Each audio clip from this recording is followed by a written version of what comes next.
Olá, boa noite, seja bem-vindo. Cabo Verde registrou 2.881 acidentes rodoviários de janeiro a setembro de 2017.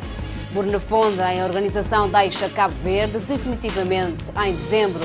Olavo Correia garante que a indústria nacional vai merecer uma atenção especial no próximo orçamento do Estado. Rússia perdoa a dívida a Moçambique, que se converte em apoio alimentar. Coreia do Norte, regime apela à população que aumente a produtividade face às sanções da ONU. Novo balanço do sismo na fronteira Irão-Iraque dá conta de mais de 400 mortos.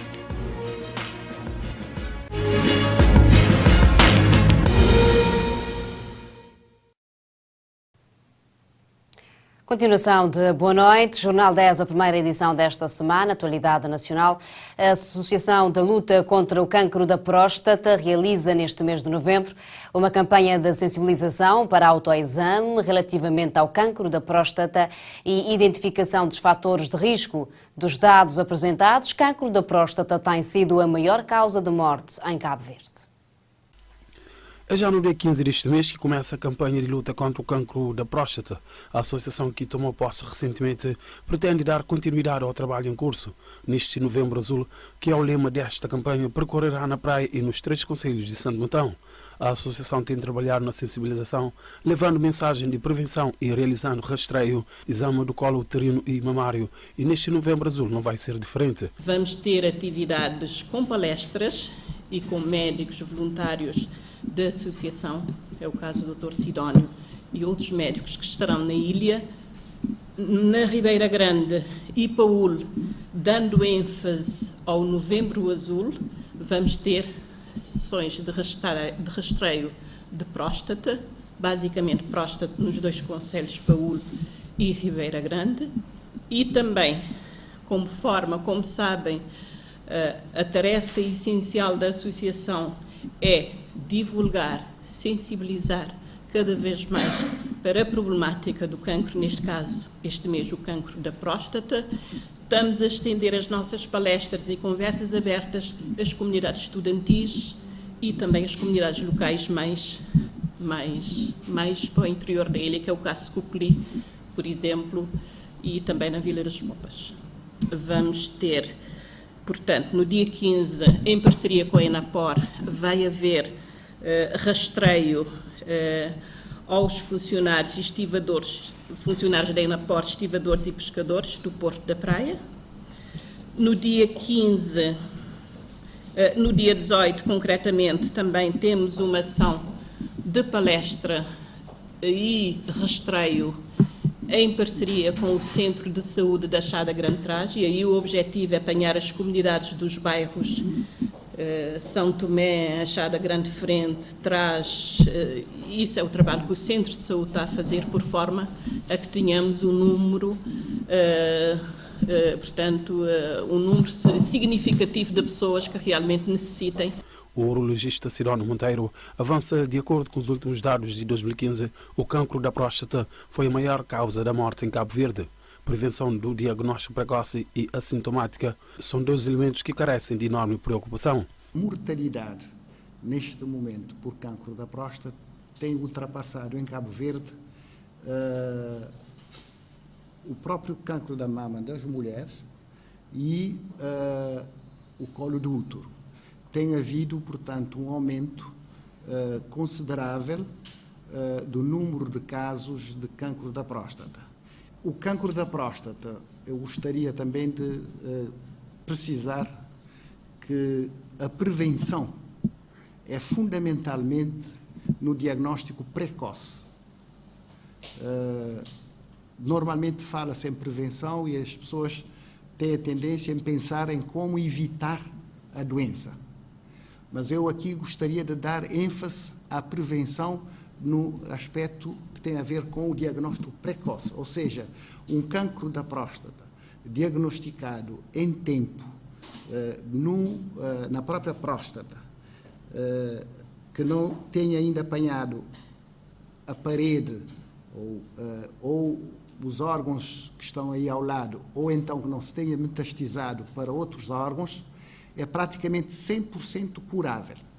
Um outro elemento importante que eu gostaria também de referir é que o cancro da próstata, inicialmente, é praticamente assintomático, ou seja, não traz sintomas. Muitas vezes as pessoas são apanhadas sem saberem, porque não têm patologias, nem sequer, muitas vezes, são as patologias que têm a ver com o aumento da próstata. Nos concelhos do Porto Novo e Ribeira Grande serão realizados 100 rastreios na próstata aos homens e no concelho de Paúl 150 exames mamários às mulheres. Sidónio Monteiro apela aos homens com a partir dos 45 anos que façam o exame da próstata. A segurança rodoviária constitui um dos principais desafios para o país, tendo registrado 2.881 acidentes de janeiro até setembro de 2017. A tarefa maior da Polícia Nacional tem sido na fiscalização do uso imoderado do álcool, conforme avança o Ministro da Administração Interna. De janeiro a setembro do ano de 2017, registaram-se a nível nacional 2.881 acidentes rodoviários, o que resultaram em 25 vítimas mortais e 870 feridos. Comparando com o ano de 2016, registrou um aumento de 28 acidentes e 95 feridos. Relativamente ao número de mortes, houve uma redução de 11 vítimas mortais, passando de 36 vítimas em 2016 para 25 em 2017, comparativamente ao mesmo período do ano, conforme dados da Direção-Geral dos Transportes Rodoviários. O consumo excessivo do álcool e, consequentemente, a velocidade excessiva são algumas causas dos acidentes nas estradas de Cabo Verde. Face a esta situação, o Ministro da Administração Interna garante que vão apostar mais na fiscalidade. A segurança rodoviária é um desafio, tem a ver sobretudo com o comportamento das pessoas.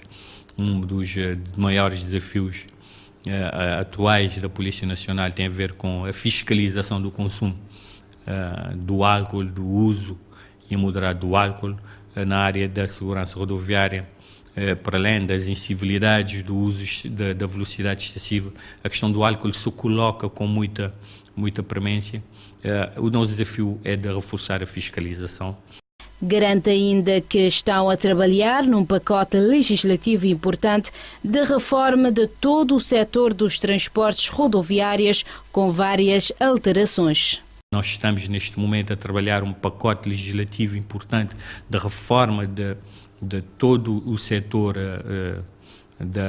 dos transportes rodoviários, alteração ao Código de Estrada,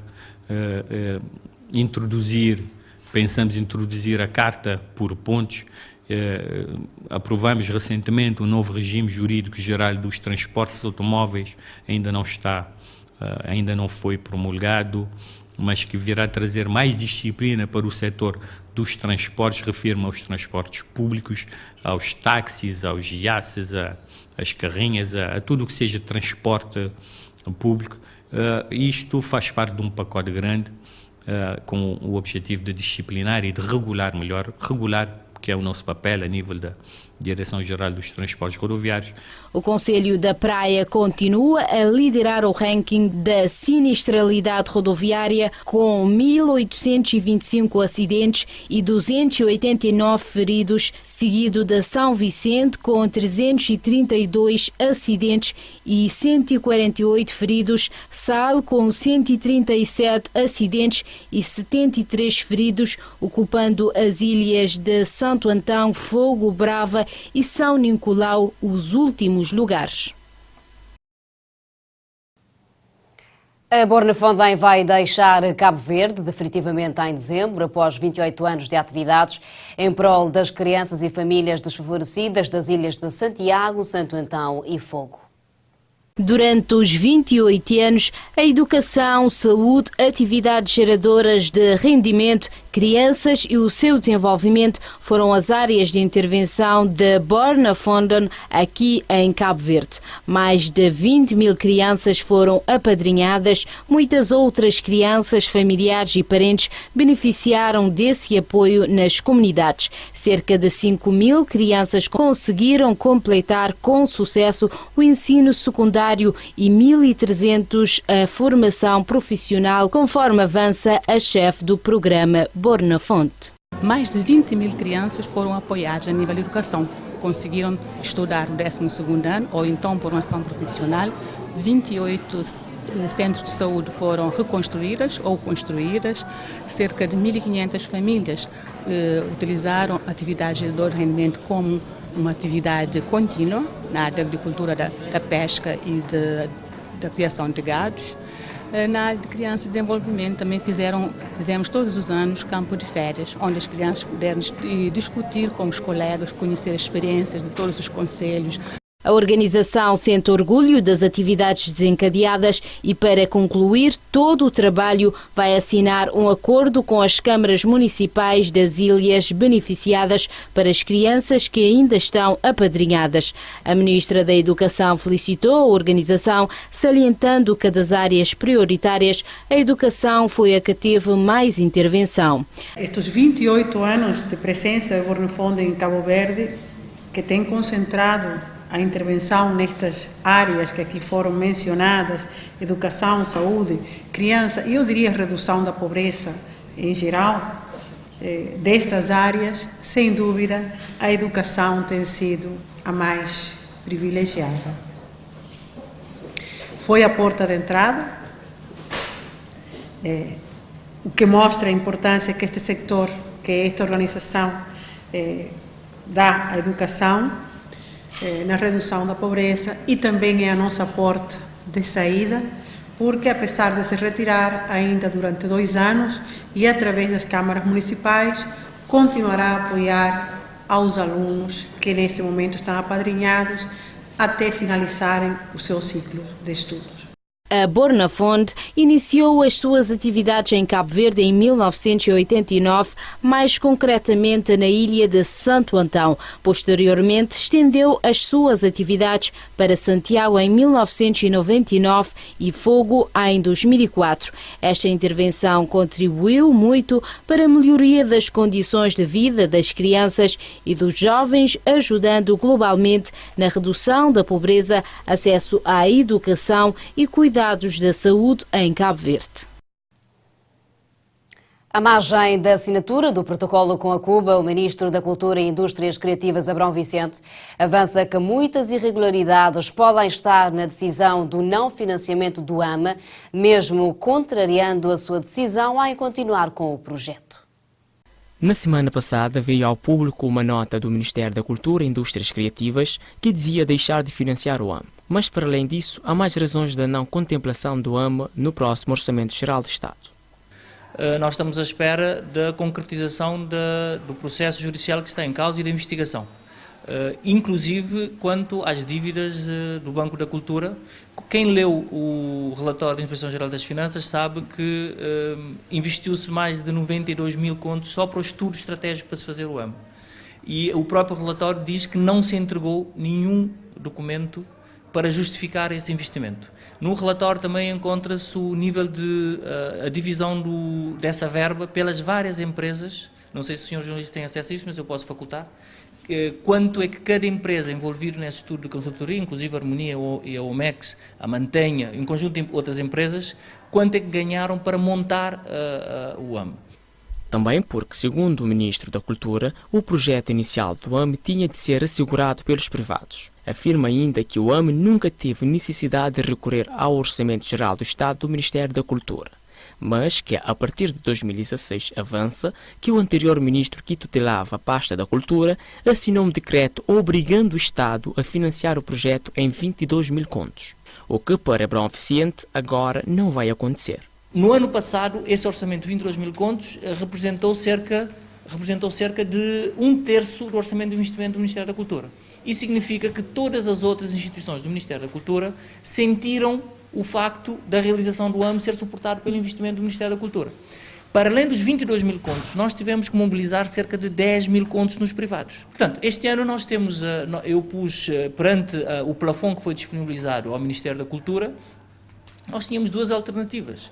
Ou financiamos um evento de 3 dias, transferindo diretamente 22 mil contos, 18.500 contos para a Harmonia e 2.500 contos para o OMEX, e bloqueávamos completamente aquilo que é o desenvolvimento do programa do Governo nos outros setores, ou faríamos uma opção estratégica de dizer, não, vamos empoderar as instituições do Ministério da Cultura. Mas tudo isso veio contrariar a afirmação de Abrão Vicente de que o AME projeta a cidade da praia e a internacionalização da música e artistas cabo-verdianos. Sobre isso, ele responde.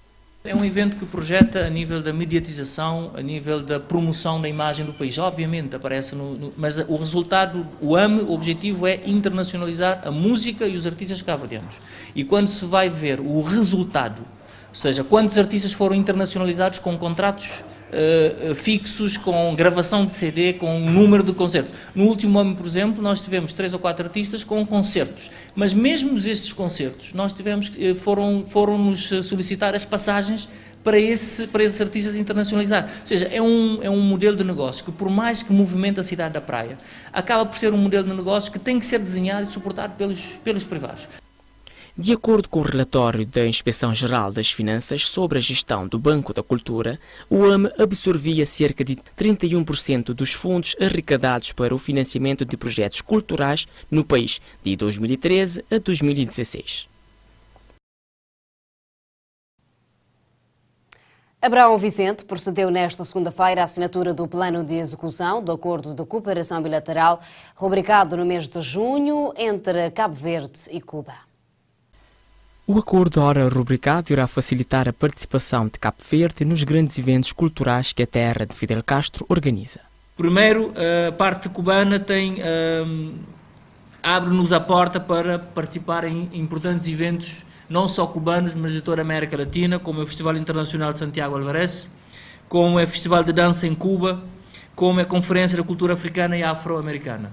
Com este acordo, Cabo Verde será convidado a participar e a levar a sua arte a Cuba. Para além disso, permitirá com que Cabo Verde tenha possibilidades de criar uma linha de negócios incentivando a indústria musical no país. Mas esta parceria tem uma razão de ser, segundo avança Abrão Vicente. É de salientar que Cuba tem dos ensinos artísticos mais avançados do mundo, em todas as áreas. A Cuba vão dançarinos, atores, músicos dos Estados Unidos, da Europa, para formar e fazer um upgrade. Ou seja, Cuba está a um ponto que nós, Cabo Verde, hoje, de certa forma, temos aqui um momento histórico onde começamos a abrir portas para também formar os nossos artistas, os nossos criadores e os nossos agentes culturais num saber fazer intricado entre a cultura e o ensino. A assinatura do plano já tinha sido feita pelo Ministro da Cultura de Cuba, Abel Prieto, faltando a parte cabo-verdiana através do Ministério da Cultura e Indústrias Criativas, e tem como propósito pôr em prática as ações concretas relativamente ao acordo. Na assinatura desta segunda-feira esteve presente o embaixador da Cuba em Cabo Verde, em representação do Ministério da Cultura cubana, que não pôde vir a Cabo Verde. O Ministro das Finanças, Olavo Correia, garantiu hoje, durante uma visita à empresa Iogurel, em Tira Chapéu, cidade da Praia, que a indústria nacional vai merecer uma atenção especial no próximo Orçamento do Estado, citando que o Governo não cria empresas, mas sim o ecossistema. Dando sequência à agenda de visita às empresas nacionais, nesse dia o Ministro das Finanças visitou a empresa Iogurel com a intenção de conhecer a realidade das empresas e levar, onde for possível, o suporte do Governo. Nesta visita, Olavo Correia afirmou que 2018 será o ano para as empresas e para os investimentos. Portanto, estamos a trabalhar em parceria para que o próximo ano seja um ano para as empresas, um ano para o emprego e para os rendimentos. E só assim podemos ver melhor. O Estado não cria empregos. Quem cria empregos são as empresas, são esses senhores, são os trabalhadores que criam empregos, não somos nós. Nós criamos o ecossistema, transportes, financiamento, regulação do mercado e incentivos transitórios para que o esquema funcione de forma eficiente. Se isso for bem compreendido, penso que temos todas as condições para que Cabo Verde possa progredir e podermos construir um país melhor para todos em todas as ilhas de Cabo Verde. Por seu turno, a empresa Iogurel colocou algumas dificuldades, em que uma delas é a irregularidade dos transportes interilhas, que afeta tanto a eles como os cabo-verdianos. Sobre isso, Olavo Correia ressalta o seguinte: E nós temos que fazer um diálogo permanente com as empresas para criarmos esse ecossistema. Desde logo, foi aqui bem referido, os transportes marítimos. Isso é uma questão crucial para o próximo ano. Temos de encontrar uma solução, estamos a trabalhar nesse sentido e vamos encontrar uma solução para o transporte marítimo para Cabo Verde. Mas também toda a questão do financiamento da economia e de um quadro fiscal que seja incentivador. O Estado deve criar as condições para que os incentivos sejam corretos e que o mercado funcione, porque precisamos de eficiência, é o mercado que garante a eficiência. Portanto, aqui uma marca forte. Cabo Verde é feito de grandes marcas. A Iogurel é uma grande marca cabo-verdiana que deve ser valorizada, como exemplo de quem gera cerca de 50 empregos permanentes. Em primeiro lugar, é para nós um privilégio poder demonstrar as grandes marcas de Cabo Verde. A Iogurel é uma grande marca de Cabo Verde. E uma marca construída com esforço de pessoas, não é? E nós temos que valorizar o esforço e valorizar as pessoas. Em segundo lugar, demonstrarem como as empresas são fundamentais para o nosso futuro. São as empresas que criam valor, são as empresas que inovam, são as empresas que criam empregos, geram rendimentos e criam condições para que possamos viver melhor. O papel do Estado é criar um ecossistema para que as empresas funcionem bem, para que as empresas expandam o seu negócio, para que possam gerir mais negócios, possam gerar mais empregos e mais rendimentos. Os incentivos fiscais ao investimento foi outro ponto que também marcou o diálogo entre o ministro e a empresa Iogurel. É de salientar que a empresa Iogurel, a marca de Cabo Verde, com um percurso de evolução crescente, investiu na modernização tecnológica, o que lhe permitiu diversificar a gama de produtos fabricados, que de uma gama de 4 sabores fabricados, inicialmente conta com mais de 60 combinações entre iogurtes e gelados. A administradora da marca de Cabo Verde, Iogurel, Fernanda Paixão, afirmou hoje na cidade da Praia que já iniciaram as obras da nova fábrica, o que vai quadruplicar a capacidade da produção. Com mais de 20 anos no mercado, a empresa Iogurel tem em curso um grande projeto de investimento de forma a responder às expectativas futuras do mercado cabo-verdiano, como também de quadruplicar a capacidade de produção. Nós já começamos as obras da nova fábrica, que vai trazer mais produtos, portanto nós vamos praticamente quadruplicar a nossa capacidade de produção. Temos produtos para abastecer o mercado todo. Ultrapassamos, aliás, numa primeira fase, vamos ultrapassar até as previsões de consumo dos nossos produtos nos primeiros anos, e nós estamos a contar, já no primeiro trimestre do próximo ano, iniciar já a montagem dos equipamentos para até junho estarmos já a funcionar a nova fábrica. Falando da concorrência, Fernanda Paixão ressalta a importância de existir igualdade de condições para todos. A concorrência é uma coisa boa. O que deve existir é igualdade de condições para todos, não é?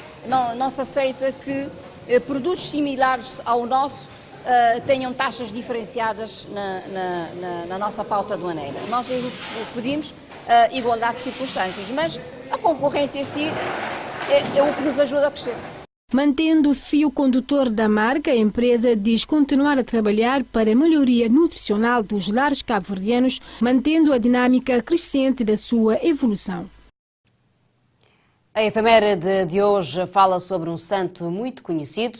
Agostinho de Hipona, conhecido universalmente como Santo Agostinho, foi um dos mais importantes teólogos e filósofos dos primeiros anos do cristianismo, cujas obras foram muito influentes no desenvolvimento do cristianismo e filosofia ocidental. Hoje completa 1663 anos do seu nascimento. Ele era o bispo de Hipona, uma cidade na província romana da África. Escrevendo na era patrística, ele é amplamente considerado como sendo o mais importante dos padres da Igreja no Ocidente. Suas obras-primas são A Cidade de Deus e Confissões, ambas ainda muito estudadas atualmente. De acordo com Jerônimo, seu contemporâneo Agostinho restabeleceu a antiga fé. Em seus primeiros anos, Agostinho foi muito influenciado pelo maquiaísmo e logo depois pelo neoplatismo. de Plotino, depois de se converter ao cristianismo e aceitar o batismo. Agostinho desenvolveu uma abordagem original à filosofia e teologia, acomodando uma variedade de métodos e perspectivas de uma matéria até então desconhecida. Quando o Império Romano do Ocidente começou a ruir, Agostinho desenvolveu o conceito da Igreja Católica como uma cidade de Deus, espiritual distinta da cidade terrena e material de mesmo nome. Na Igreja Católica e na comunhão anglicana, Agostinho é venerado como um santo, um proeminente doutor da Igreja e o patrono dos agostinianos. Na Igreja Ortodoxa, algumas de suas doutrinas não são aceitas, como a da Clausa Filioque, do pecado original e do monergismo. Ainda assim, apesar desta controvérsia, é considerado também um santo, sendo comemorado como abençoado Santo Agostinho no dia 15 de junho.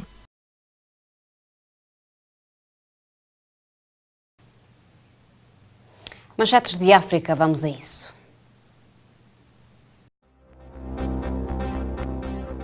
Zimbábue. Bitcoin é a alternativa segura ao uso de dinheiro devido à hiperinflação e aos limites impostos pelos bancos locais e retira assim valor aos 3 divisas oficiais do país.